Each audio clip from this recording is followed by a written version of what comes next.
Silakan Jivora, selamat malam. Selamat malam. Ya, Selamat malam, silakan. Bang. Aku mau nanya tentang Mhm. kalau sekarang kan Jangan, udah. jangan sebut istilahnya, nanti saya kena violation. Oh ya, sorry. Ganti aja dengan istilah Ganti apapun. dengan apa ya? Kaum yang kayak gitulah ya, Sodom Mhm. dan Gomora.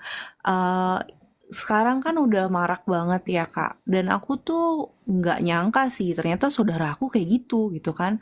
Yang pertanyaan aku adalah, respon apa yang tepat ketika kita melihat orang terdekat kita ternyata sudah sangat terang-terangan gitu loh. Bahkan dia sampai beliin misalnya mobil mewah gitu untuk cowoknya. Sedangkan buat papanya atau saudaranya sendiri nggak dikasih gitu. Dan mereka itu sangat apa ya menurut aku ikatannya kuat sekali gitu. Bahkan sama saudara sama orang tuanya sendiri pun mereka tuh kayak nggak mengaku, maksudnya bukan mengakui ya, maksudnya nggak denger gitu loh kita ngomong apapun. Bahkan aku udah sampaikan tentang firman Tuhan juga bahwa pemburit apa segala macam kan nggak bisa masuk ke dalam kerajaan surga ya. Terus tapi dia Ya. kayak cuma read doang atau cuma dengerin doang tapi nggak berubah gitu. Dan aku sudah doain dia tiap malam gitu. Apa yang bisa membuat dia berubah ya? Apakah aku harus berbuat apa gitu, Kak? Tolong bantu advice ya, Kak, untuk hal ini aku bener-bener bingung sih. Ya, itu kan dosa ya, dan dosa itu benar-benar mengikat kita. Tapi kalau dikatakan, karena kamu tadi bertanya, bagaimana kita sebenarnya menyikapi orang-orang seperti itu? Yang pertama yang menjadi dasar dari segala sesuatu yang harus kamu lakukan adalah kasih. Oleh karena kasih mula kamu menegur dia, oleh karena kasih mula kamu menghajar dia, dan oleh karena kasih mula kamu memperingatkan dia. Karena jelas 1 Korintus 6 ayat 9 ya. Memang hal seperti itu tidak berkenan di hadapan Allah. Dan itu adalah dosa. Dan pastinya kita tidak membenarkan itu dalam iman kekristenan. Tetapi kalau ada orang-orang yang seperti itu, kamu nggak boleh putus asa untuk merangkul mereka. Karena apa? Orang-orang yang seperti itu adalah orang-orang yang masih terjebak di dalam dosanya itu. Sama seperti orang yang terjebak di dalam dosa mereka masing-masing. Jadi yang bisa kamu lakukan kalau kamu sudah tegur, kalau kamu sudah nasihati, sudah beritahu, ya kamu doakan mereka. Dan kamu minta hikmat sama Tuhan, apa yang Tuhan izinkan dan perkenankan agar kamu boleh menjangkau jiwanya dia. Karena dia seperti itu karena dia belum mengenali Allah. Semua dari kita adalah orang berdosa dan pernah di dalam dosa. Tetapi kenapa kita bisa berubah? Karena kita mulai merendahkan diri dengan mengakui dan menyadari bahwa hidup kita ini sekarang ini sudahlah Kristus, bukan milik kita. Jadi dia itu harus disadarkan agar dia dapat mengaku bahwa hidupnya bukan lagi tentang dia, tapi tentang Kristus yang menaungi dia. Tapi dia tidak akan bisa mengerti hal itu kalau dia tidak diberi pendengaran akan firman. Tentu dengan cara dan motivasi oleh karena kasih. Kalau kamu hina-hina dia, caci maki dia, lalu perlakukan dengan buruk, cara menasehatinya seperti orang yang gak punya moral, ya dia juga tidak akan menerima itu. Makanya ya kamu bergumul sama Tuhan, kamu berdoa agar di dalam doamu itu ya Tuhan turut bekerja mengambil bagian dalam hal itu. Oke. Gitu. Memang itu pasti susah, itu susah. Karena memang begini, ada orang yang seperti itu sejak kecil, ada orang yang punya kecenderungan suka kepada sesamanya, ada orang yang punya kelainan dalam hal seperti itu pasti ada. Tetapi itu tergantung orangnya. Dia mau mengikuti atau tidak. Justru kan katanya Alkitab berkata, perjuangan kita adalah melawan daging. Jadi kalaupun kita punya rasa suka, punya rasa tertarik kepada sesama, kita harus melawan itu dan jangan mewujudkannya sehingga kita berdosa. Kita harus lari dari keinginan-keinginan itu. Itu yang harus kamu kasih tahu sama dia. Karena kalau nggak begitu, kita nggak tahu kapan kematian itu datang untuk dapat menghajar orang seperti itu. Ingat loh, Yang paling mengerikan itu bukan ketika Tuhan itu menghajar kita. Itu bukan ketika Tuhan itu marah sama kita. Yang paling mengerikan itu adalah ketika Tuhan membiarkan kita melakukan apa yang mau kita lakukan. Wow. Kita pasti binasa. Itu yang paling mengerikan. Jadi kamu harus menjadi tangan Tuhan untuk menjangkau dia. Dan kamu tanya Tuhan dalam doa, apa hikmat-hikmat yang Tuhan mau tambahkan sama kamu. Kalau kamu sungguh-sungguh mengasihi dia. Orang yang sungguh-sungguh mengasihi Allah akan dibukakan segala rahasia kepenuhan Allah. Tidak ada yang mustahil bagi dia kan? Ya, amin. Tapi Kak, dia kan sudah dibaptis ya Kak. Sudah pernah pelayanan juga di gereja gitu kan. Saya agak bingung juga sih kok bisa udah pernah mendengar firman Tuhan gitu kan. Kok bisa sangat-sangat melenceng jauh banget gitu, bahkan hilang gitu.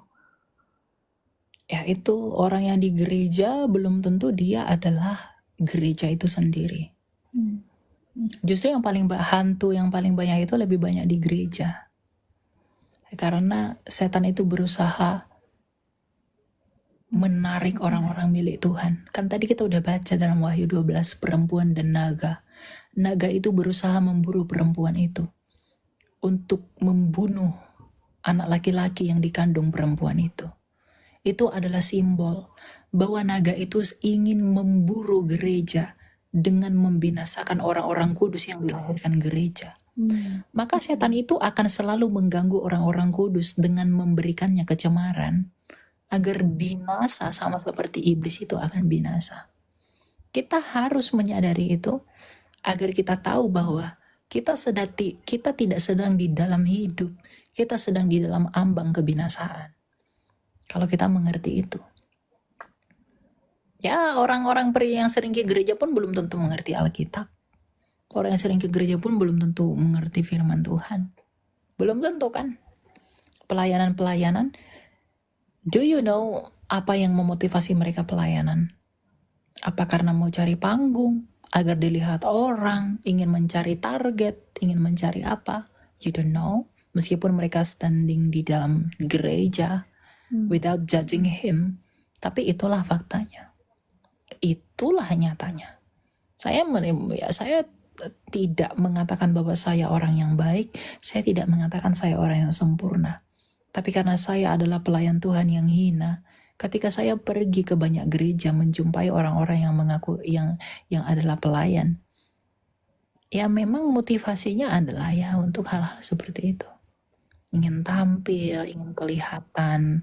Makanya tak jarang yang mengakunya pelayan Tuhan pakaiannya tidak layak, yang perempuan, yang laki-laki juga begitu.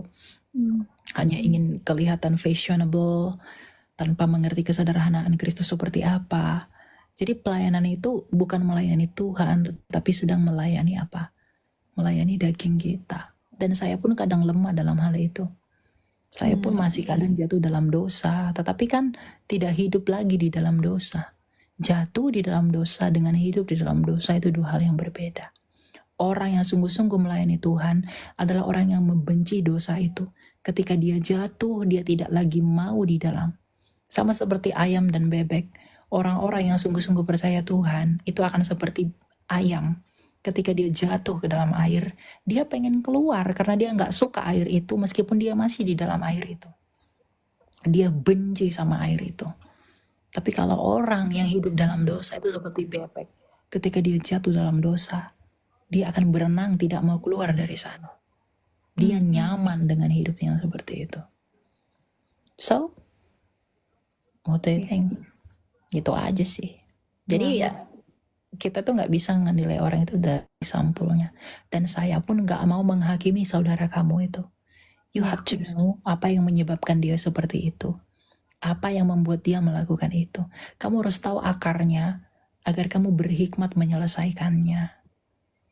Alasannya dia sih waktu itu dia pernah mengakui ya ke kita gitu.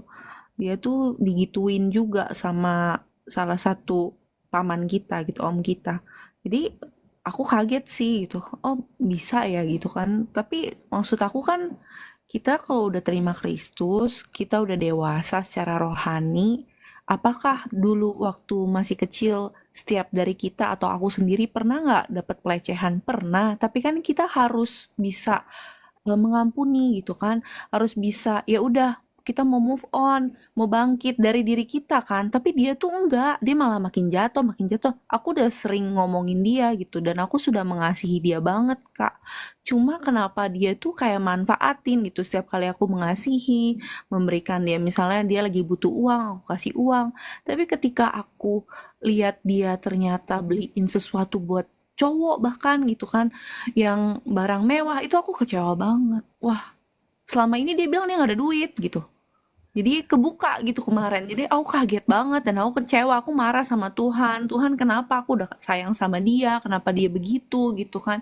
Harusnya kan dia apa setidaknya berbuat yang bener lah gitu. Nggak usah bales budi, nggak usah. Yang penting tuh dia bener gitu loh, kerja yang benar, beli rumah buat diri dia sendiri atau beri buat diri enggak, dia tidak mengasihi diri dia mengasihi orang lain. Jadi dia harta dia buat orang lain gitu. Aku sedih banget sih kemarin, aku sampai Ya saat teduh Kak, tuh sampai nangis-nangis tuh Tuhan, justru ini gini banget, gimana? justru kamu nggak boleh marah sama Tuhan. Itulah bebanmu, agar kamu memikul bebanmu untuk melayani Tuhan. Hmm. Jadi ya anggaplah itu sebagai panggilanmu. Anggaplah itu sebagai pelayananmu. Kasihilah dia dengan segenap hatimu sampai kamu menemukan buah dari kasihmu itu, yaitu pertobatannya. Berdoalah dengan sungguh-sungguh. Baik Harus Kak. sungguh-sungguh. Itu yang bisa kamu lakukan. Karena doa orang benar yang besar kuasanya, itu bisa menolong dia. Eh, sebenarnya sih aku agak hopeless juga ya karena ada 20 tahun lebih sih sebenarnya sih aku bergumul soal ini. Sebenarnya dari dia muda tuh, dari dia remaja tuh aku udah tahu dia kan lebih tua dari aku. Cuma gelagatnya kan aku tahu gitu. Itu aku udah doain dia gitu. Terus dari Abraham maksudnya aku menerima mikir anak kok pada udah usia lebih berapa dari tahun? 20 tahun ini aku doain dia belum belum bertobat gitu loh. Gimana Kak? Sorry tadi putus-putus. Abraham menerima anak usia berapa tahun? Nuh menanti berapa lama? Makanya saya katakan anggaplah itu pelayananmu. Di dalam hal ini kesetiaanmu diuji. Hmm. Jangan masalah dia akhirnya bagaimana, ya itu bukan urusanmu. Itu urusan dia dengan Tuhan. Tapi Tuhan sedang melihat apakah kamu tekun, apakah kamu setia. Sebagai orang yang mengaku mengasihi dia. Dalam hal ini kamu itu adalah alat untuk menolong dia. Dan kita lihat bagaimana pertolongan itu akan nyata atau tidak. Itu saja. Hmm. Gitu. Ya. Oke Kak, kalau gitu. Siap. Thank you ya Kak. Oke. Semangat selalu ya. Tetap dirangkul. Ya, semua kita punya masalah lah pada hal-hal tertentu ya. Punya problem, punya struggle.